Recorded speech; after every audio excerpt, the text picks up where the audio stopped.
지난주에 다 끝내지 못한 부분이 있죠. 제가 이제 공부를 하셨는지 한번 질문을 한번 해보려고요. 성경에는 성례가 몇 가지 있다고 했습니까? 몇 가지죠? 몇 가지요? 두 가지요. 캐톨릭에서는 7성례를 얘기하잖아요. 그럼 두 가지는 뭘 말하죠? 세례와 성찬, 이 두 가지밖에 없다고 그렇게 말씀을 드렸죠. 성찬은 우리가 믿음으로 구원받은 것에 대한 말씀에 대한 표, 그것에 대한 보증, 확증이라고 그렇게 말씀을 드렸습니다. 그것에 대해서 첫 번째 그 성례 표지가 뭐였어요? 네 가지를 거기서 얘기를 했었는데 공부를 했는지 안 했는지 다 태가 나요. 에덴 동산의 그 나무 그것 자체가 표지라고 그랬습니다. 또 하나는 노아의 이 무지개, 그죠? 물로 다시는 내가 심판하지 않겠다라고 했을 때에 그 무지개를 보면서 뭘 생각하는 거예요? 하나님이 우리를 물로 심판하지 않겠다. 그 표죠. 도장을 찍어 놓으신 거죠. 그게 성례라고 하는 의미라고 말씀을 드렸습니다. 공부 안 한 표시가 다 나요. 집에 가져가면 그냥 집어 던져놓고 쓰레기가 돼서 그렇게 되어져 가요. 네. 왜냐하면 저희 집도 그러거든요. 저희 자녀들도 보면 책상에다 올려놓고 안 봐요. 그냥. 자, 오늘 또 그러지라고 믿어지지만 그러든지 어쩌든지 하여튼 계속 해야죠. 자, 우리 그러면 오늘은 이제 그 성찬에 대한 그 내용들, 성례에 대한 내용이 지나서 이제 그걸 구체적으로 세례가 뭔지 그리고 나중에 성찬이 뭔지에 대해서 더 자세하게 설명이 나옵니다. 오늘은 그래서 이제 세례와 관련된 부분입니다. 우리 69문부터 71문까지 같이 한번 읽어보도록 하겠습니다. 69문입니다. 시작. 그리스도께서 십자가 위에서 이루신 단번의 제사가 당신에게 유익이 됨을 거룩한 세례에서 어떻게 깨닫고 확신합니까? 그리스도께서 불로 씻는 이 외적 의식을 제정하시고 그의 피와 성신으로 나의 영혼에 더러운 것, 곧 나의 모든 죄가 씻겨짐을 약속하셨습니다. 이것은 물로 씻어 몸에 더러운 것을 없애는 것처럼 확실합니다. 그러니까 세례가 뭐라는 거예요? 물로 씻는 외적 의식인데 그것은 뭘 의미한다고요? 나의 영혼에 더러운 것, 나의 모든 죄가 씻겨진다는 것. 물로 우리가 깨끗하게 씻는 것처럼 우리의 죄를 씻는 그런 의미가 있다라고 하는 것을 세례라고 하는 그 성례를 통해서 우리가 확신하게 된다는 것을 가르치는 것입니다. 70문 같이 보겠습니다. 그리스도의 피와 성령으로 씻겨진다는 것은 무슨 뜻입니까? 그리스도의 피로 씻겨짐은 십자가의 제사에서 우리를 위해 흘린 그리스도의 피로 말미암아 은혜로 우리가 하나님께 죄 사함 받았음을 뜻합니다. 성령으로 씻겨짐은 우리가 성령으로 새롭게 되어 그리스도의 지체로 거룩하게 되어 점점 더 죄에 대하여 죽고 거룩하고 흠이 없는 삶을 사는 것입니다. 그러니까 이 세례라고 하는 것은 그리스도의 피와 성령으로 씻겨진다는 것을 의미하는데 그것은 무엇을 의미하는 겁니까? 죄 사함을 받았다라고 하는 것을, 그러니까 세례를 받았다고 하는 것은 내 죄가 그리스도의 피로 말미암아 씻겨졌다고 하는 것을 말하는 것이다.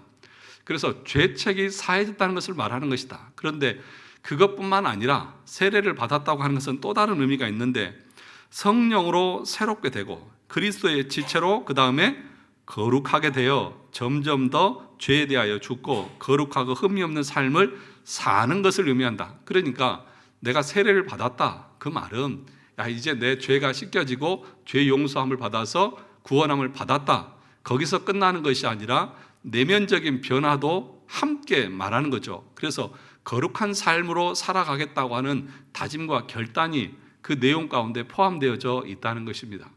그럼 여러분 세례 다 받으셨죠? 근데 세례가 뭘 의미하는지를 알고 받으셨어요?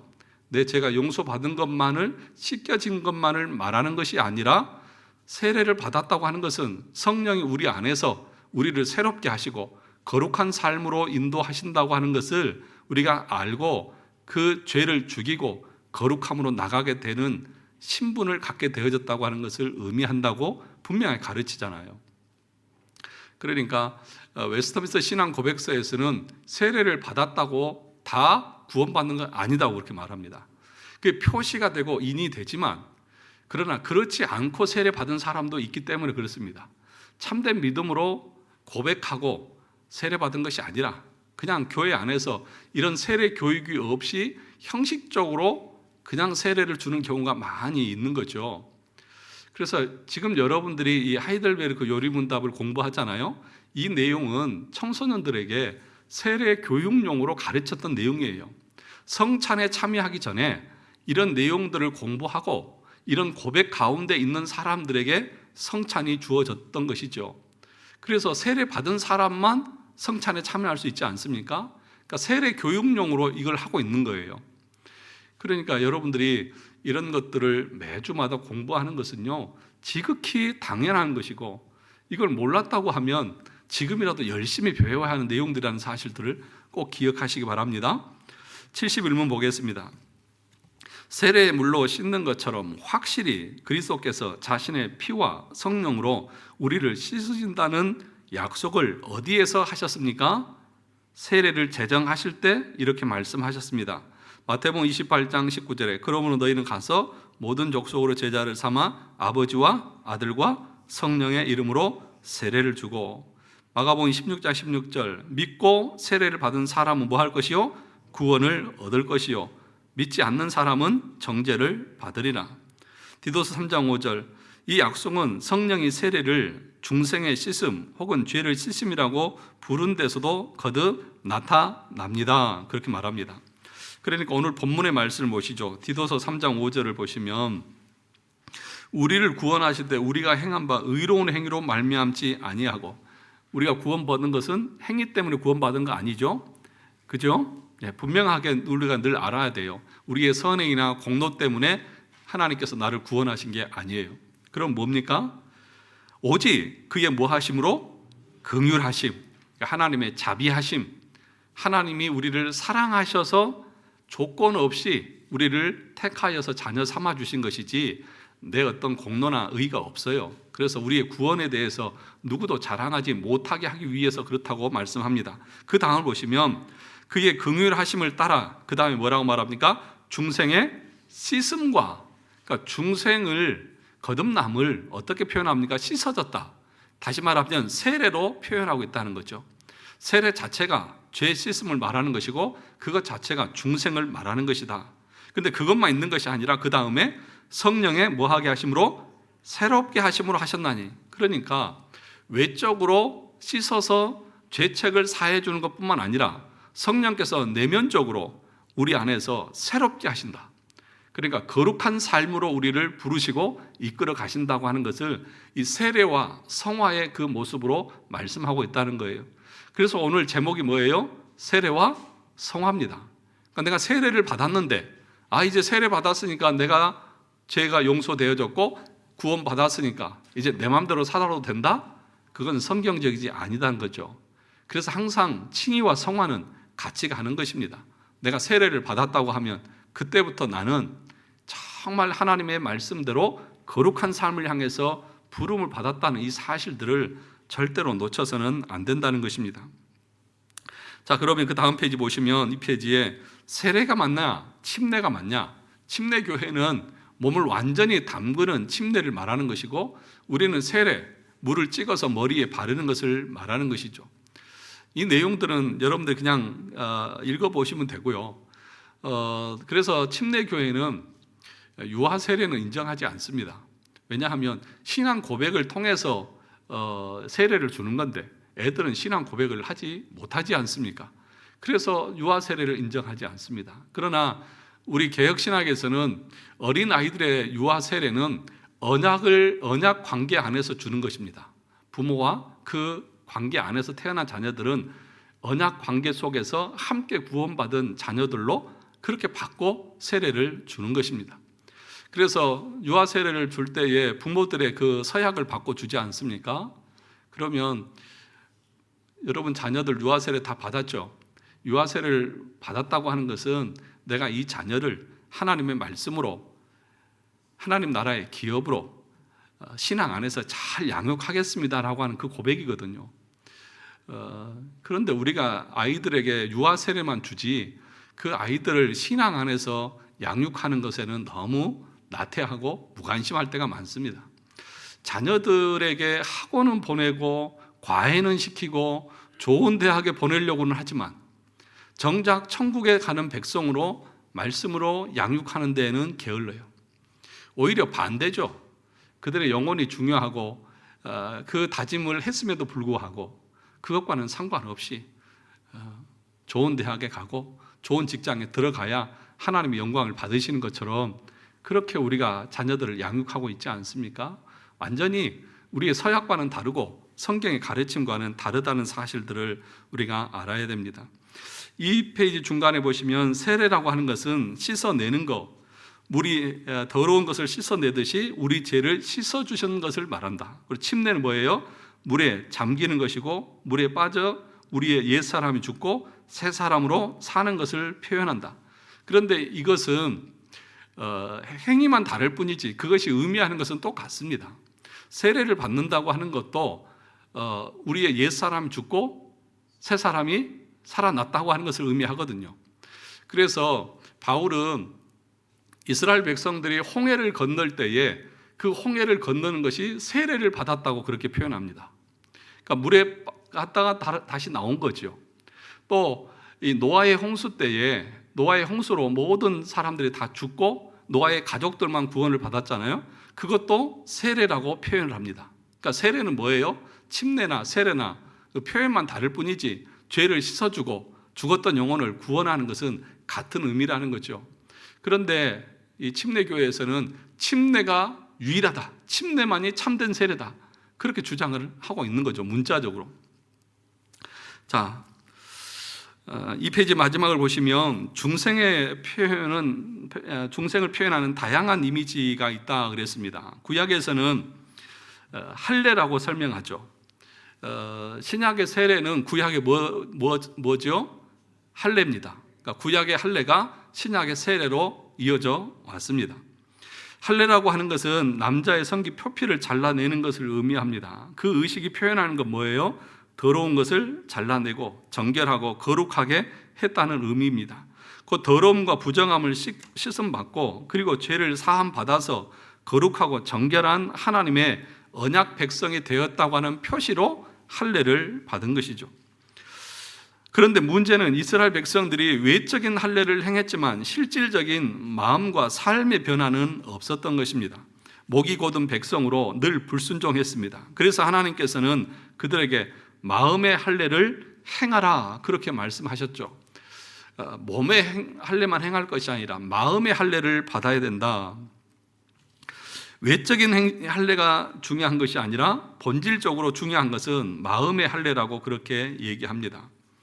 그 하나님께 대한 적개심, 그리고 자기가 하나님이라고 하는 교만, 부패한 욕망을 쫓아 살려고 하는 죄악된 본성, 이런 것들을 잘라내고 거룩하고 의로운 성품을 덧입는 것이 마음의 할례라고 그렇게 말하는 거죠. 그런데 이 마음의 할례는 사람이 할 수 있습니까? 없습니까? 없다는 거죠. 오직 성령의 사역입니다. 그래서 이 마음의 할례는 약속으로 이스라엘 백성들에게 주어졌습니다. 신명기 30장 6절 같이 읽어볼까요?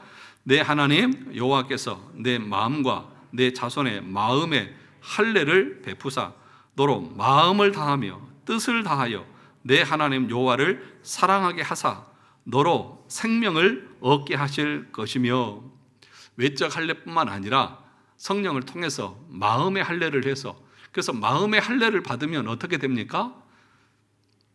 하나님을 향한 적개심이나 자기의 의나 공로나 자기 자랑이나 명예나 이런 것을 위해서 신앙생활하는 것이 아니라 마음을 다해서 하나님을 사랑하고 마음을 다해서 하나님을 예배하고 마음을 다해서 하나님을 섬기는 그런 삶의 변화로 나타난다는 것이죠. 세례를 받았는데도 그런 삶의 변화가 없다고 하면 둘 중에 하나는 잘못입니다. 세례를 잘못 줬든지 그 사람이 아직 세례 받을 만한 그런 사람이 아니든지. 자, 에스겔 36장 24절 27절에도 이렇게 말합니다. 같이 읽어볼까요? 내가 너희를 여러 나라 가운데에서 인도하여 내고 여러 민족 가운데서 모아데리고 고국 땅에 들어가서 맑은 물을 너희에게 뿌려서 너희로 정결하게 하되 곧 너희 모든 더러운 것에서와 모든 우상 숭배에서 너희를 정결하게 할 것이며 그 다음 또 새 영을 너희 속에 두고 새 마음을 너희에게 주되 너희 육신에서 무슨 마음?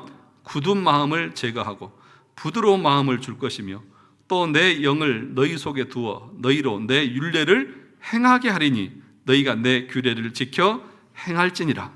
성령이 우리 가운데 임하시면 이 굳고 딱딱한 돌 같은 마음, 하나님을 향해서 거역과 반역을 일삼던 우리 마음이 뭐같이 됩니까?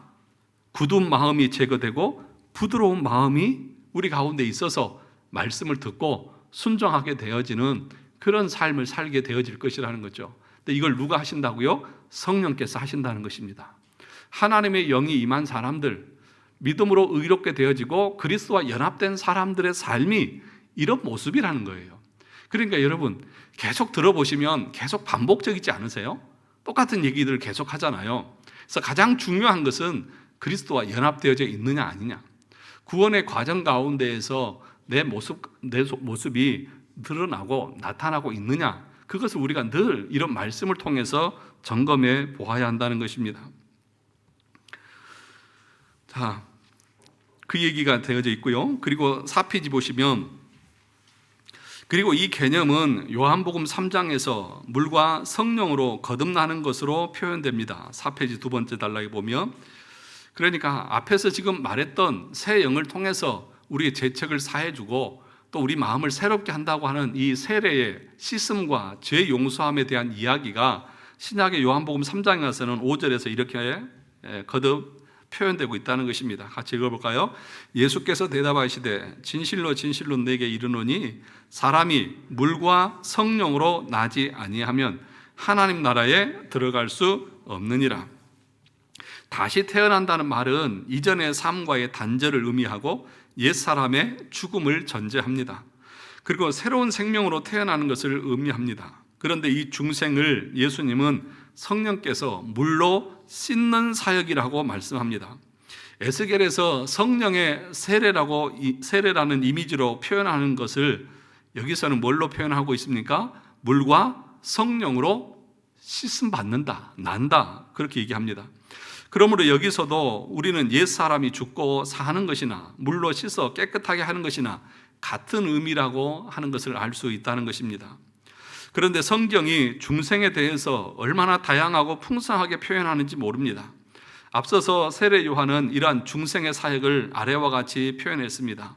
3장 11절 같이 읽어볼까요? 마태복음. 나는 너희로 회개하게 하기 위하여 물로 세례를 베풀거니와 내 뒤에 오시는 이는 나보다 능력이 많으시니 나는 그의 신들매를 감당하지 못하겠노라. 그는 성령과 물로 너희에게 세례를 베풀 것이요.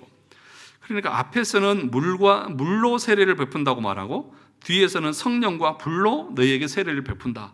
그러니까 이 중생의 표현을 이렇게 표현하고 있다는 것입니다.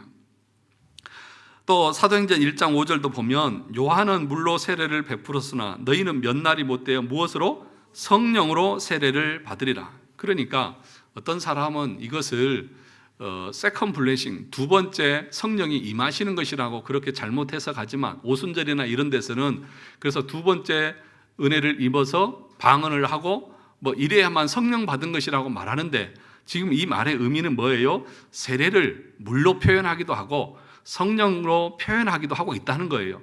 중생을 얘기하고 있는 것이지 이것이 두 번 성령이 임하는 것을 말하는 것이 아니라는 것을 여기서도 우리가 알 수 있다는 것입니다. 예수님의 5페이지, 예수님의 약속대로 오순절에 성령님이 강림하여 오셨고 이 성령을 받은 제자들은 놀랍게 그 마음이 변화되어 하나님을 사랑하고 섬기는 삶을 살았던 것입니다. 이러한 중생에 대한 풍성한 표현 방식들 중에 하나인 세례 이미지는 바로 마음의 죄를 씻음 받았음을 의미하는 것입니다. 죄책과 오염 둘 다를 씻어주시는 것이다. 그러니까 세례를 받는다고 하는 것은 중생을 의미하는 것인데, 그것은 우리의 죄책, 그러니까 원죄로 말미암아서 우리에게 주어진 사망이라고 하는 그 죄책을 씻어주시는 것을 말하는 것뿐만 아니라 그 원죄에 따른 우리 자신의 부패와 오염까지도 하나님께서 씻어주시는 것을 의미한다. 둘 다를 말한다는 것입니다. 자, 사도행전 2장 38절을 보겠습니다. 베드로가 이르되 너희가 회개하여 각각 예수 그리스도의 이름으로 세례를 받고 그 다음에 죄 사함을 받으라. 그리하면 성령의 선물을 받으리니. 그러니까 죄 사함과 성령이 같이 말하고 있죠. 그러니까 우리의 죄책만 사해 주는 것이 아니라 우리 안에 성령께서 오셔서 우리의 삶을 거룩함으로 이끌어 가시는 것을, 그러니까 죄책과 오염, 이 내면의 변화까지를 같이 말하고 있다는 것을 여기서 얘기하고 있습니다. 고린도전서 6장 9절과 11절, 불의한 자가 하나님의 나라를 유업으로 받지 못할 줄을 알지 못하느냐. 미혹을 받지 말라. 음행하는 자나 우상 숭배하는 자나 간음하는 자나 탐색하는 자나 남색하는 자나 도적이나 탐욕을 부리는 자나 술 취하는 자나 모욕하는 자나 속여 빼앗는 자들은 하나님의 나라를 유업으로 받지 못하리니 너희 중에 이와 같은 자들이 있더니 주 예수 그리스도의 이름과 우리 하나님의 성령 안에서 씻음과 거룩함과 의롭다 하심을 받았느니라. 마지막 보시죠. 성령 안에서 씻겨졌다. 그리고 거룩함과 의롭게 되어졌다. 그러니까 둘 다를 지금 얘기합니다. 여기서 바울 사도의 말은 옛날에는 우상 숭배도 하고 불의를 행하기도 했지만 주님의 이 부르심을 입어서 새로운 사람으로 변화되지 않았느냐는 것입니다. 그런데 어떻게 또 이런 불의한 삶을 살 수 있느냐 하는 것입니다. 그것을 11절에서 너희가 그리스도 이름 안에서 그리고 성령 안에서 씻음을 받았고 거룩하게 되었고 의롭다함을 받았지 않았느냐라고 그렇게 말하고 있는 것입니다. 그러니까 우리가 세례를 받고 한다고 하는 것은 죄의 용서만 받은 것이 아니라 성령께서 우리 안에서 거룩함으로 부르시고 있다는 것을 말하는 겁니다. 여기서 씻음과 거룩함은 죄책의 씻음과 오염의 씻음 둘 다를 표현하는 것이지만 특별히 그 초점이 오염의 씻음에 있는 것입니다. 즉 죄의 오염도 씻음 받았는데 내면이 변화되었는데 어떻게 더 불의를 행할 수 있느냐는 것입니다. 에베소서 5장 26절 27절도 보시죠. 같이 읽겠습니다. 시작. 이는 곧 물로 씻어 말씀으로 깨끗하게 하사 거룩하게 하시고 자기 앞에 영광스러운 교회로 세우사 티나 주름 잡힌 것이나 이런 것들이 없이 거룩하고 흠이 없게 하려 하심이라. 여기서도 역시 씻음과 거룩함은 신분의 변화를 배제하지 않지만 초점은 어디에 있다고요? 내면의 변화에 있다는 것입니다. 그런데 여기서 아주 중요한 의미가 나타납니다. 성령님께서 우리 교회를 물로 씻어 깨끗하게 변화시켜 주시고 거룩하게 만드실 때 무엇을 수단으로 사용하고 있다고 말씀하고 있습니까? 말씀으로 깨끗하게 하사. 그죠? 26절에 말씀으로 깨끗하게 하사 거룩하게 하시고, 그러니까 말씀을 사용하신다는 것입니다. 그 성령님께서는 말씀으로 교회의 죄의 오염을 씻어 거룩하고 흠이 없도록 만들어 가시는 것입니다. 그러니까 여러분, 하나님의 말씀이 올곧게 선포되어지고 말씀으로 책망을 받으면서 우리 안에 죄를 끊어 나가는 그런 모습들이 교회 가운데 나타나야 하는 것입니다. 그러면 설교 시간에 죄에 대한 책망이 없고 우리의 부정과 부패함과 타락함에 대한 책망이 없으면 어떻게 교회가 거룩을 향해서 나갈 수 있겠습니까? 여기서 말씀을 사용한다고 하는 것은 여러분 잘 기억하셔야 됩니다. 여러분들에게 복을 선언하고 위로를 선언하고 소망을 선언하고 비전을 선포하고 이런 것을 말씀하는 것이 아니에요. 올바른 교리의 말씀을 말하는 것입니다. 교리적으로 올바른 내용들을 선포해서 그 말씀에서 벗어나는 것들은 잘라내는 그런 모습들이 교회 가운데 있어야 한다는 것이지요. 말씀의 정신으로 돌아가는 것을 말하는 것입니다. 그러므로 사랑하는 성도 여러분, 이런 가르침들을 모르면 그냥 좋은 게 좋은 거고 또 성도들이 복 받으면 헌금도 열심히 할 거고 또 뭐 목사에게 밥이라도 한 번 더 살 거니까 늘 그렇게 하는 거죠. 근데 그런 것이 중요한 게 아니고, 교회의 능력이라고 하는 것은 사람의 숫자나 재정의 넉넉함이 아니라 거룩함이라고 칼빈은 말했습니다. 정말 능력 있는 교회, 좋은 교회는 어떤 교회냐? 부패함과 타락함과 그 죄를 계속해서 끊어나가고 거룩함을 향해서 개혁되어져 나가는 교회가 좋은 교회인 거예요. 그냥 고인물처럼 뭐 이것도 좋고 저것도 좋고 다 그냥 받아서 그냥 우리끼리 좋으면 되지. 아니에요. 아닌 것은, 잘못된 것은 지적하고 바로잡고 해 나가는 것이 교회로서 거룩하고 주름 잡힌 것이나 티나 없이 세워가는 그 모습인 것입니다. 그 다음 보시죠. 디도서 3장 5절 우리가 읽었던 말씀이죠. 우리를 구원하시되 우리가 행한 바 의로운 행위로 말미암지 않고 오직 그의 긍휼의 하심을 따라 그 다음에 중생의 씻음과 성령의 새롭게 하심으로. 그러니까 항상 세례를 말하고 중생을 말하면서 그냥 씻는다, 죄 용서함을 받았다, 그것만 말하는 것이 아니라 계속해서 성령의 거룩하게 하심, 의롭게 하심, 이것도 같이 항상 같이 짝으로 나오지 않습니까? 그러니까 이 내용들을 우리가 유심히 들여다봐야 돼요. 그래서 세례를 받았는데 삶의 변화가 없고 마음 중심의 변화가 없이 그냥 옛 본성대로 여전히 그렇게 살아가고 있다고 하면 아닌 것입니다. 6장 마지막을 보시면 히브리서 10장 22절도 보시죠. 우리가 마음의 뿌림을 받아 악한 양심으로부터 뭐하고 벗어나고 몸은 맑은 물로 씻음을 받았으니 참 마음과 온전한 믿음으로 하나님께 나아가자. 보세요. 양심으로부터, 그러니까 양심의 변화와 그 외적인 신분의 변화를 동시에 지금 말하잖아요. 그래서 참 마음과 온전한 믿음으로 하나님께 나아가자. 자, 마지막으로 7페이지 보시면 마지막 구절을 보시죠. 베드로전서 3장 21절입니다. 물은 예수 그리스도께서 부활하심으로 말미암아 이제 너희를 구원하는 뭐니? 편이 곧 뭡니까? 세례라. 이는 육체의 더러운 것을 제하여 버림이 아니요, 그 다음에 하나님을 향한 선한 양심의 간군이라. 그러니까 핵심적인 것이 뭐냐? 그냥 단순히 외적인 표시에만 있는 것이 아니다.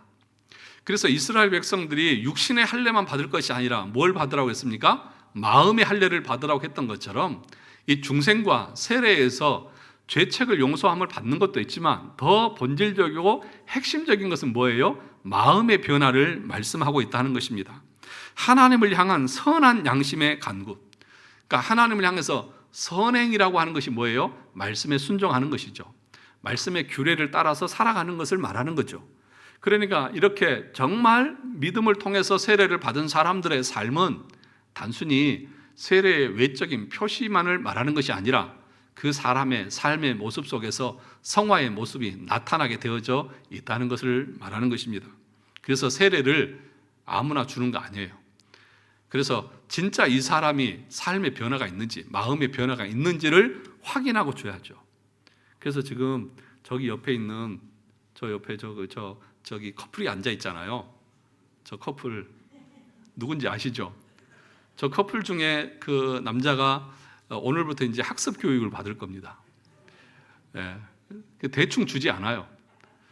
빡세게 시켜가지고 진짜 믿음이 있는지, 구원의 확신이 있는지 잘 확인해가지고 학습을 하고, 그러고 나서 또 후반기에 세례를 받을 만한 이 믿음이 있는지, 삶의 변화가 있는지를 확실하게 보고 나서 세례를 줄지 말지를 결정할 겁니다. 그 권한이 저에게 있어요. 당에 있고. 안 줘버려요. 신앙생활 똑바로 해야죠. 그거는 자신을 위해서 그러는 거예요. 제가 무슨 내 마음대로 한다 이런 얘기가 아니라, 그래서 우리가 진짜 생각해야 될 것은 세례를 가볍게 여기면 안 됩니다. 어떤 사람들은 세례를 안 받는다고 그래요. 아닙니다. 세례는 우리 하나님께서 제정하신 성례입니다. 그래서 때가 되면 자기의 믿음의 고백과 신앙을 공동체 안에서 고백하면서 교회의 일원으로 들어와야 됩니다. 그것이 성경의 가르침이에요. 끝까지 안 받겠다는, 세례 안 받는다고 내가 구원 못 받아? 그 사람 구원 못 받습니다. 예. 그렇게 말하는 사람은 한 마음에 적개심을 가지고 하나님 말씀을 대하는 거잖아요. 성령이 내주하시면 그 굳은 마음이 부드러운 살과 같이 변화되어져서 하나님의 말씀을 따르고 율법과 규례를 행한다고 했잖아요. 그럼 그 마음이 성령이 임했으면 교회에서 이렇게 하셔야 됩니다. 그러면 예, 알겠습니다. 그리고 그 부드러운 마음으로 순종하고 나갈 거 아닙니까? 그걸 거부한다고 하는 것은 자기가 입으로는 나 예수 믿습니다 해도 안 믿는 거예요. 그건 거짓말하고 있는 거예요. 왜 그러면 성령께서 하나님께서 말씀으로 말하는 것을 교회의 규례를 왜 안 따르냐는 거죠. 성령이 계시면 순종하고 규례를 행할 것이라고 말했는데 없으니까 그런 거잖아요. 그러니까 그런 것에 속아 넘어가지 않습니다. 그런데 그런 사람들도 교회 와서 예배 드려요. 그러면서 자기는 신앙생활 한대요. 아니에요. 그건 거짓말쟁이들입니다.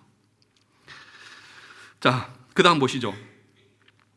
베드로는 노아의 홍수를 이야기하면서 그 밑에죠. 그 홍수물로 노아가 뭘 받았다고 했습니까? 세례를 받았다고 했습니다. 동일하게 우리도 세례를 받는데 그 의미에 대해서 말하기를 육체의 더러운 것을 제하여 버림이 아니요 오직 선한 양심이 하나님을 향해서 찾아가는 것이다. 하나님을 향해서 나가는 것이다. 세례받은 심령은 그렇게 되어져 있습니다. 성령께서 그렇게 행하십니다. 여기서 육체는 죄악된 본성을 말하는 것이 아니라 물리적인 몸뚱아리를 말합니다. 세례를 줄 때 목사가 물을 머리 위에 흘려주는 것은 그 사람 머리가 더러워서 감아주려고 그러는 것이 아닙니다. 그 외적인 물은 그냥 표시일 뿐이고 그 의식이 의미하는 바는 그 세례자의 마음에 더러운 것을 제하여 버린다고 하는 의미가 있다는 거죠. 세례를 받았다고 하는 것은 내 마음 안에 더러운 것들을 성령께서 그리스도의 피로 씻겨주시는 것을 내가 믿습니다. 그리고 저는 지금부터 선한 양심을 따라서 성령의 인도하심을 따라서 말씀과 규례에 순종하는 삶을 살겠습니다. 그 고백을 받고 세례를 주는 거예요. 근데 그 고백이 없는데 세례를 왜 줍니까? 그리고 마음에 그런 회개함이 없이 그냥 형식적으로 몇 번 교육 참석하고 세례를 받으면 그게 무슨 의미가 있습니까? 그런데 대부분은 그렇게 세례를 줘요. 예. 그런데 우리 교회에서는 그렇게 안 줄 겁니다.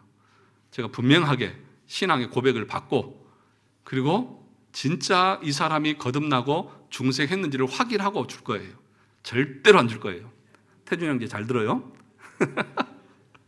네. 그것이 본인에게도 좋은 거죠. 그래서 그 밑에 보시면 원어를 보면 하나님을 향한 선한 마음의 간절한 갈망이다.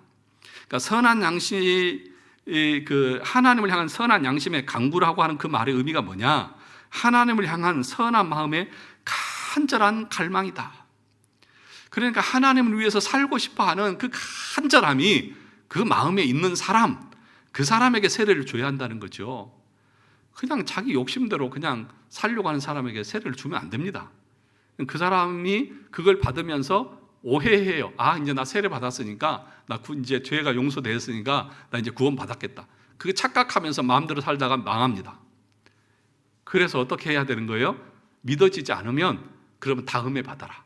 안 주려고 하는 게 아니라 네 마음에 고백이 있어야만 네가 참으로 온전한 신앙생활을 할 수 있다. 그렇게 말하는 거죠. 자, 그래서 이 말은 이제는 하나님의 뜻대로 살겠습니다라고 결단하고 서약하는 것을 의미하는 것입니다. 이것이 세례입니다. 세례는 죄책을 씻음 받았습니다. 나 이제 죄 사함 받고 천국 가게 되었습니다가 아니라 물론 그것도 포함하지만 내 근본 하나님께 대한 적개심이 깨트려지고 굳은 마음이 부드러워지고 하나님께 대한 사랑의 마음, 주님 뜻대로 살고 싶은 마음으로 변화되었다고 하는 것을 고백하는 것을 말하는 것입니다. 그래서 사도 바울이 성화를 설명할 때 세례를 자주 언급하는 이유가 여기에 있습니다. 하이델베르크 요리문답도 세례 이야기하면서 성화를 언급합니다. 아니, 세례 받는 것과 성화가 무슨 관계가 있을까요? 세례를 받는다고 하는 것은 이제 나는 옛사람은 죽고 그리스도를 위해서 선한 양심을 가지고 하나님을 향한 갈망을 가지고 살아가겠습니다. 이 고백을 의미한다는 것입니다. 70문을 보시죠. 그리스도의 피와 성령으로 씻겨진다는 것은 무슨 뜻입니까? 그리스도의 피로 씻겨짐은 십자가의 제사에서 우리를 위해 흘린 그리스도의 피로 말미암아 은혜로 우리가 하나님께 죄사함을 받았음을 뜻합니다. 성령으로 씻겨짐은 우리가 성령으로 새롭게 되고 그리스도의 지체로 거룩하게 되어 점점 더 죄에 대하여는 뭐하고? 죽고 거룩하고 흠이 없는 삶을 사는 것을 의미합니다. 그러니까 세례가 그리스도의 피와 성령으로 씻겨졌다며요. 그게 의미하는 게 뭐라고요? 내 죄가 죽고 이제는 그리스도를 위해서 사는 삶을 사는 것을 의미한다는 것입니다. 골로새서 2장 11절 12절 같이 읽어볼까요? 또 그 안에서 너희가 손으로 하지 아니한 할례를 받았으니 곧 육의 몸을 벗은 것이요 그리스도의 할례니라. 너희가 세례로 그리스도와 함께 뭐하고 장사되고 또 죽은 자들 가운데서 그를 일으키신 하나님의 역사를 믿음으로 말미암아 그 안에서 함께 일으키심을 받았느니라. 그러니까 세례를 통해서 죽고 부활을 통해서 다시 살았다. 옛사람은 죽고 새로운 생명으로 살아간다 라고 하는 것을 말하는 것이고, 그것을 로마서 6장에서는 그리스도와 연합되어졌다 그렇게 말했고, 그 상태가 칭의된 상태고, 그 상태가 재용서함을 받은 상태고, 그 상태가 순종으로 부름받은 상태다. 계속해서 다른 표현으로 그렇게 말하는 거예요. 이게 다 연결이 되어지는 거예요. 그러니까 세례나 성찬이나 이것이 우리의 구원과 관련 없는 그냥 요식행위가 아니라 그 표 속에는 이런 의미가 담겨져 있다는 것을 우리가 알아야 한다는 것입니다. 그래서 로마서 6장 3절 4절 보시죠. 무릇 그리스도와 예수와 합하여 세례를 받은 우리는 그의 죽으심과 합하여 세례를 받은 줄을 알지 못하느냐. 그러므로 우리가 그의 죽으심과 합하여 세례를 받음으로 그와 함께 장사되었나니 이는 아버지의 영광으로 말미암아 그리스도를 죽은 자 가운데서 살리심과 같이 우리도 또한 새 생명 가운데서 행하게 하려 함이라. 그렇죠? 분명하게 말합니다. 그래서 믿음과 행함은 둘이 아니라 함께 있는 것입니다. 우리 9페이지 보시죠.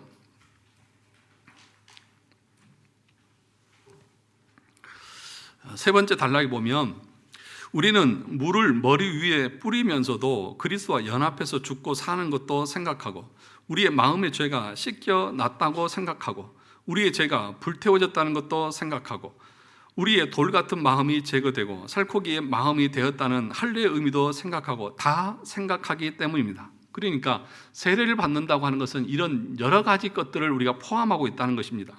중생의 여러 가지 다양한 이미지들일 뿐이고 똑같은 것이다. 그러니까 성경에서 다양하게 마음을 부드럽게 했다, 또는 씻었다, 또는 성령으로 임했다, 이런 여러 가지 표현들이 중생에 대한 다른 표현들이고, 그것이고 세례를 통해서 확증을 받는 것을 말한다.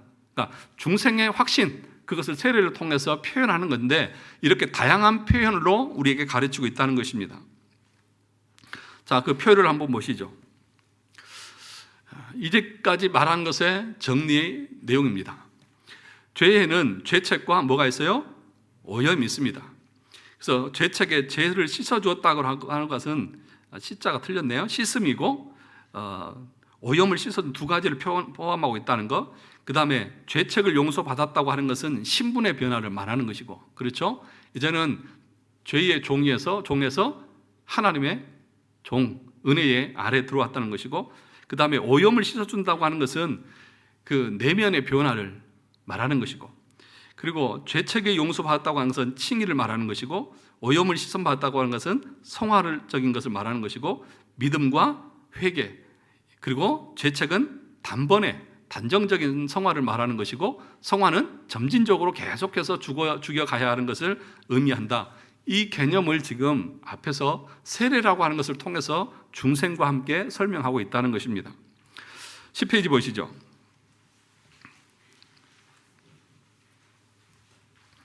죄의 이 단락을 이제 정리한 내용들인데 잘 보시기 바랍니다. 그리스도와 합하여 세례받은 자는 무엇 되었습니까? 칭이 되었을 뿐만 아니라 성화의 은혜도 받았기 때문에 더 이상 죄 가운데 살 수 있어요, 없어요? 없는 것입니다. 칭의와 성화는 이렇게 늘 함께 가는 것입니다. 한편 칭의는 믿음의 영역이고 성화는 회개의 열매라고 말할 수 있습니다. 그래서 믿음과 회개도 이러한 관점에서 늘 붙어 있는 것입니다. 그래서 중요한 것을 여러분들에게 말씀을 드릴게요. 내가 믿습니다 라고 말하는데 회개가 없다, 가짜입니다. 반드시 믿음에는 회개를 유발하게 되어졌습니다. 믿고 나서 우리 안에서 자연스럽게 나 자신에 대한 비참함과 죄에 대한 애통함들이 있어서 회개의 과정을 반드시 거치게 됩니다. 그걸 회심이라고 말합니다. 그 과정이 없이 믿습니다 라고만 고백하면서 살아가는 것은 그건 참된 믿음이 아닌 것입니다. 그것을 이 교리적인 관점에서 분명하게 여러분들이 인지를 하셔야 돼요. 오늘 우리가 구절들을 다 살펴봤잖아요. 외적인 씻음만 얘기합니까? 내면의 거룩함도 반드시 얘기하잖아요. 그것은 곧 회개를 말하는 거죠. 변화된 삶을 얘기하는 것입니다. 그래서 이것을 여러분들이 분명하게 인지하고 있어야 됩니다.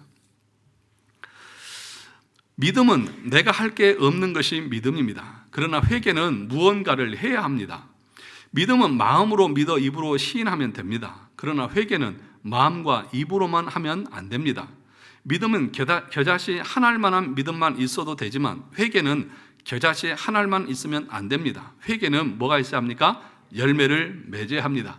그래서 예수님도 그렇고 세대 요한도 그렇고 회개에 합당한 열매를 맺어라 그렇게 말합니다.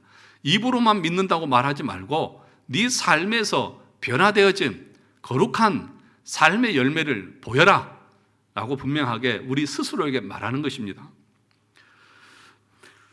자, 회개는 열매를 맺어야 합니다. 믿음과 회개는 하나의 회심 체험의 두 측면으로 우리 안에서 늘 동시에 경험되는 것입니다. 그래서 회심의 두 측면이라고 말합니다. 그건 뭐예요? 믿음과 회개. 이 두 개를 가리켜서 회심이라고 말하지 믿는다고 말한 것만을 말하지 않습니다. 그러니까 믿음은 반드시 회개하게 됩니다. 믿음이 있는데 회개하지 않는다? 그래서 마음이 완악하고 여전히 고집불통으로 살아간다? 그 사람은 거짓된 자들입니다. 그러므로 회개 없는 믿음을 이야기하는 것은 가짜 복음입니다. 그래서 회개하는 삶이 없는데 그냥 믿는다고만 하면, 믿기만 하면 구원받아. 이게 뭐라고요? 가짜 복음이다. 그래서 한국 교회에는 이런 가짜 복음이 설치고 있는 것을 여러분 아셔야 됩니다. 회개에 대해서 말하지 않습니다. 또 회개하려고도 하지 않습니다. 근데 그 회개는 누가 주시는 거라고요? 성령께서요. 말씀을 통해서 우리 영을, 우리의 심령을 부드럽게 하시고 우리 마음에 애통하는 마음을 주시고 죄를 혐오하게 만드시고 그리고 그것뿐만 아니라 주님을 위해서 살아가고자 하는 그 마음의 갈증들을 가지게 하십니다. 그래서 여러분들 기억하셔야 돼요. 뭐냐 하면 내가 죄를 죽여야지 이래서 죄가 죽어지는 것이 아니고요. 뭐냐 하면 우리의 성향이 바뀌어서 그것이 생각이 안 나는 거예요. 옛날에는 이 죄 짓는 것이 좋았어요. 이거밖에 없었으니까. 근데 성향이 바뀌어서 이게 더 재밌어요. 이게 더 좋아요. 그러면 이거 거들도 봐요, 안 봐요? 안 보잖아요. 그렇게 해서 우리의 죄가 사라져 가는 것이지 그게 자연스러운 거예요. 그러니까 애들이 장난감을 가지고 있다가 망가지고 막 더럽고 막 깨지고 그러다가 엄마 아빠가 새 것을 싹 사주잖아요. 그럼 어때요? 이거 그냥 집에 던져버려 이렇게. 그리고 이것만 가지고 놀아요. 이게 더 좋거든요. 그러니까 우리의 심령의 변화를 성령께서 그렇게 이끌어 가십니다. 과거에는 내가 밖에 나가서 친구들하고 라이트 클럽 가고 술 먹고 얘기하고 여행 가고 이런 게 좋았어요. 재밌었어요. 즐겁고 뭐.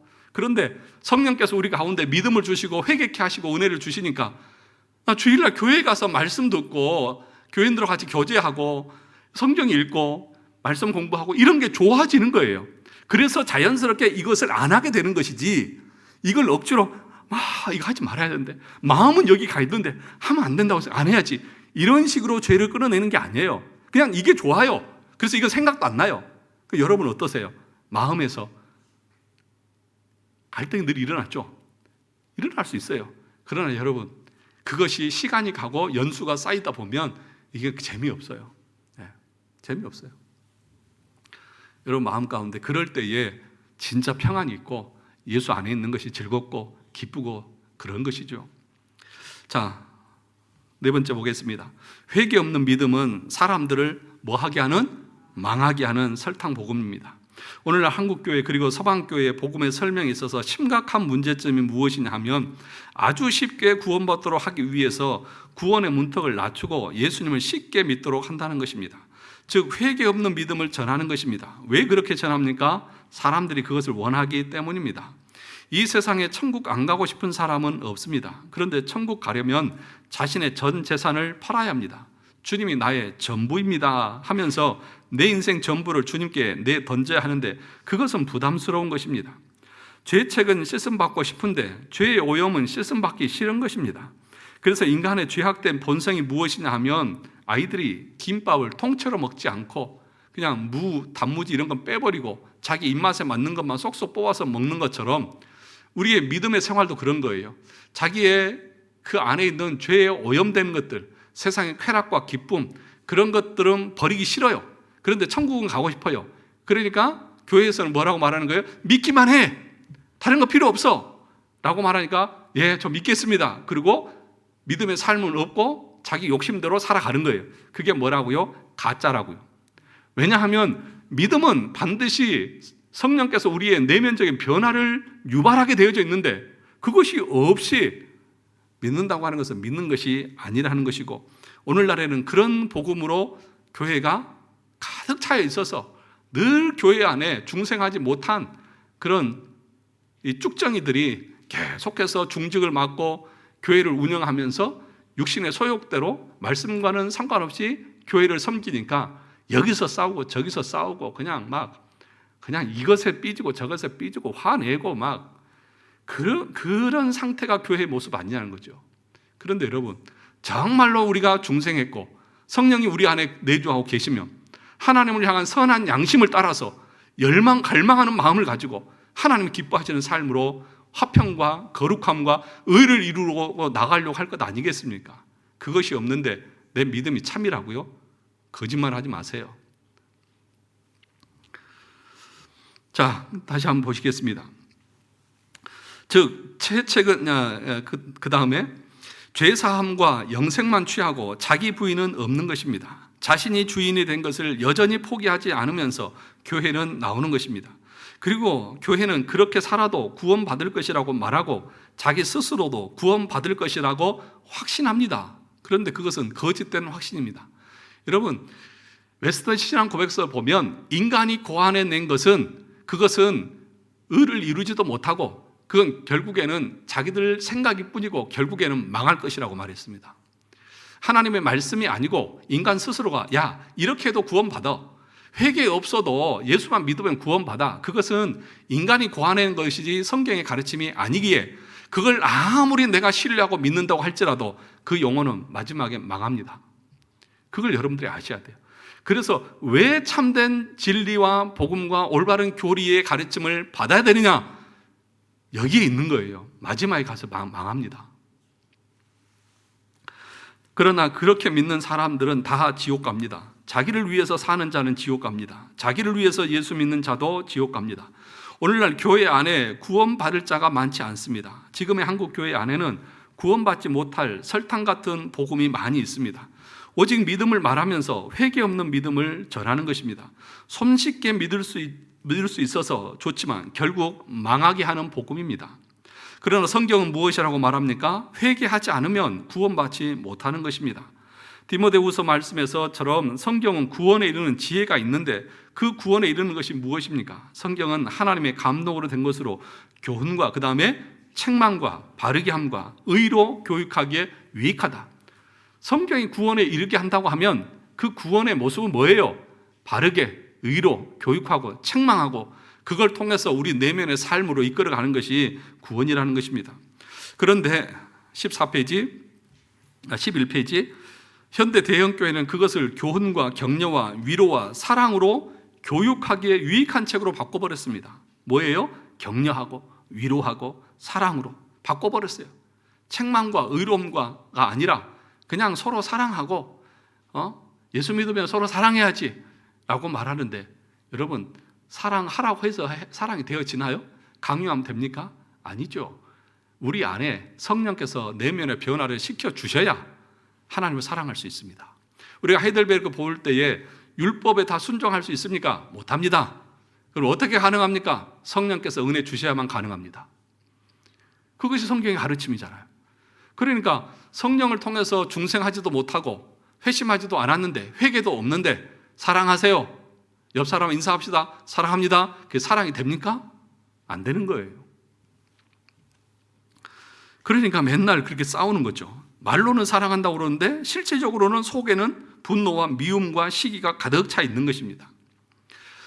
자, 우리가 오직 예수님을 믿음으로 구원받은 것은 맞는 말이지만 그 믿음 안에는 회개가 포함되어 있습니다. 회개 없는 믿음은 불법입니다. 예수님께서 나더러 주여 주여 하는 자마다 천국에 들어갈 것이 아니다라고 말씀하셨을 때 많은 사람들이 주여 우리가 주의 이름으로 선지자 노릇하며 병을 고치며 귀신을 쫓아내며 많은 권능을 행치 아니하였나이까라고 하였습니다. 이 사람들은 목사나 영적 지도자로서 엄청난 사역을 행한 사람들이고 열정이 대단하며 주님을 너무나 잘 알고 믿는 사람들입니다. 그런데 예수님은 내가 너희를 도무지 알지 못하니 불법을 행하는 자들아 내게서 떠나가라. 불법. 회개 없는 믿음은 불법입니다. 불법은 하나님 앞에서 인정받지 못합니다. 그 다음 달라 회개 없이 혼자 열심히 믿으면 주님은 그 사람을 모르는 것입니다. 그러나 회개하고 믿는 자는 그 이름을 생명책에 기록하시는 것입니다. 그러면 회개란 무엇입니까? 그것은 주인이 바뀌는 것입니다. 내가 내 인생의 주인이었던 사람들이 이제 회개함으로 내 인생의 모든 것의 주인은 누구예요? 주님이세요. 우리 주님이 여러분의 주인 되시는 거 맞습니까? 그렇다고 하면 우리는 뭐예요? 주님의 종이죠. 그럼 종은 뭐해요? 주님의 말씀대로 주인이 시키는 대로 순종하는 것이 종의 태도고 자세인 거죠. 그러면 여러분들은 정말 주님을 주인으로 모시고 있습니까? 말씀에 철저하게 순종하는 모습으로 나가고 있느냐는 거죠. 회심한 사람, 회개한 사람, 자기의 주인이 바뀐 사람은 그 주인의 말씀에 순종할 겁니다. 그러나 바뀌지 않은 사람은, 중생하지 않은 사람은 여전히 자기가 주인이기 때문에 말씀에 순종할 수가 없습니다. 자, 이제 2페이지 남았습니다.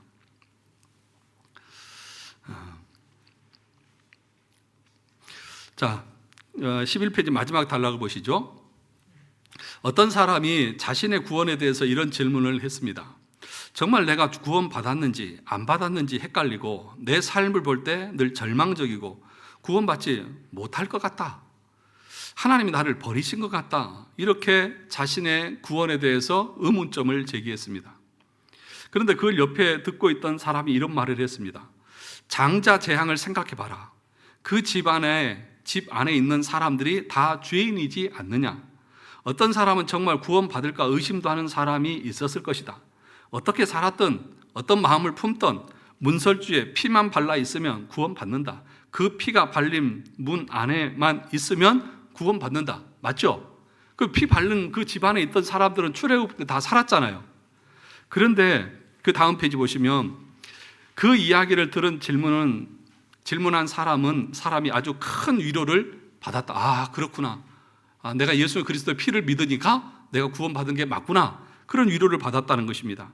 그런데 이 대답에는 의도하지 않은 치명적인 오류가 있습니다. 안에서 어떻게 하든 피만 칠하면 구원받는다는 말인데 과연 그렇냐는 것이죠. 정말 그들이 밖에다가 피만 칠했습니까? 무엇도 같이 했습니까? 그 피 흘려 죽인 유월절 양을 온 집안 식구들이 뭐 했어요? 잡아서 먹고, 그리고 어떻게 했어요? 허리에 띠를 두르고 지팡이를 짚고, 그리고 출애굽할 준비를 그 안에서 열심히 하고 있었죠.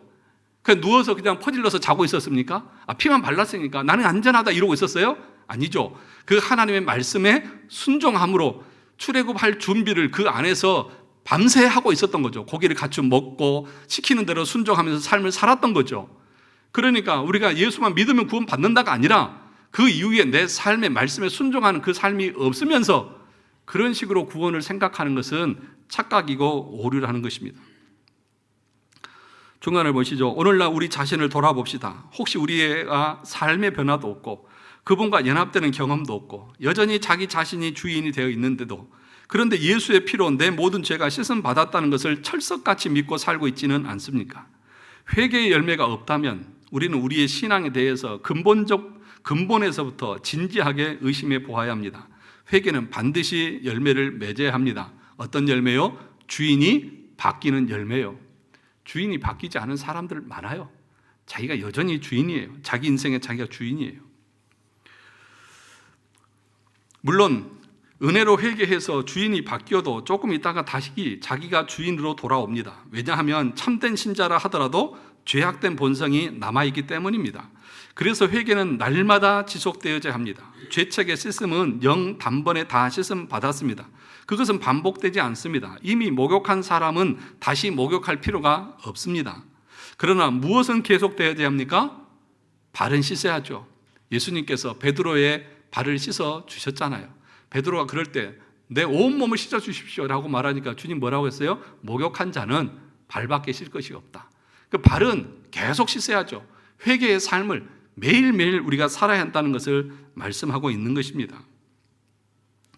그러므로 예수님 처음 믿을 때는 그래도 열심히 믿었는데 10년, 20년이 지나면서 오히려 믿음이 차갑게 식었다고 한다면 그것은 뭐예요?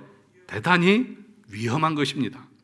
회개에 합당한 열매는 한 번 맺으면 끝나는 것이 아니라 죽을 때까지 지속적으로 맺혀야 합니다. 예수님은 롯의 처를 생각하라고 하셨습니다. 롯의 사이를 생각하라고 하지 않으셨습니다. 롯의 사이는 어때요? 소돔과 고모라에서 심판받아 불에 타 죽었습니다. 하나님의 말씀을 농담으로 여기고 그렇게 살다가 죽었습니다. 그러나 롯의 처는 소돔과 고모라에서 불타지 않았습니다. 거기서 일단 탈출해서 구원받았습니다. 그런데 나온 다음에 조건이 있습니다. 뭐 하지 말라? 뒤돌아보지 말고 멈추지 말라 하셨습니다. 그런데 이 여자가 소돔의 미련이 남아서 뒤돌아보다가 결국 뭐가 됐습니까? 소돔 기둥이 되었습니다. 여러분들이 믿음을 가지고 중생했고 회심했으면 뒤돌아보지도 말고 앞으로 하나님의 나라와 말씀에 순종하는 삶으로 부지런히 달려가는 겁니다. 경주하는 것처럼 100m 달리기 경주하는 것처럼 바울이 말하는 것처럼 그렇게 달려가는 것입니다. 그것이 구원에 이르는 길이고 그 사람이 참된 믿음의 사람인 것입니다. 여러분, 우리 권사님들 오랫동안 신앙생활 하셨지 않습니까? 아마 모태신앙부터 하면 70년, 80년을 하셨을 거예요. 그러면 여러분들의 신앙은 어떠해야 될까요? 권사님들 신앙은 어떠해야 될까요? 이런 표현 써서 좀 죄송하지만 불교식으로 말한다면 여러분들은 부처가 되어 있으셔야 돼요. 보살이 되어 있으셔야 돼요. 뭘 해도 무슨 말을 해도 맞습니다. 제가 죄인입니다. 부족합니다. 이런 겸손함들이 우리 가운데 있는 것이 참된 모습인 거지. 나이가 먹으면서 고집만 늘어나고 자기 주장만 늘어나고 자기 생각대로만 하려고 한다면 위험하신 분입니다. 지옥의 문 앞에 서 있는 겁니다. 저 농담이 아닙니다. 사랑하는 성도 여러분, 저와 여러분들이 세례가 성화로 연결된다고 하는 것, 내가 세례를 받았다고 하면 성화로 나아가야 한다는 사실을 여러분 꼭 기억하시면서 참된 구원의 길을 걸어가실 수 있기를 주님의 이름으로 축원합니다.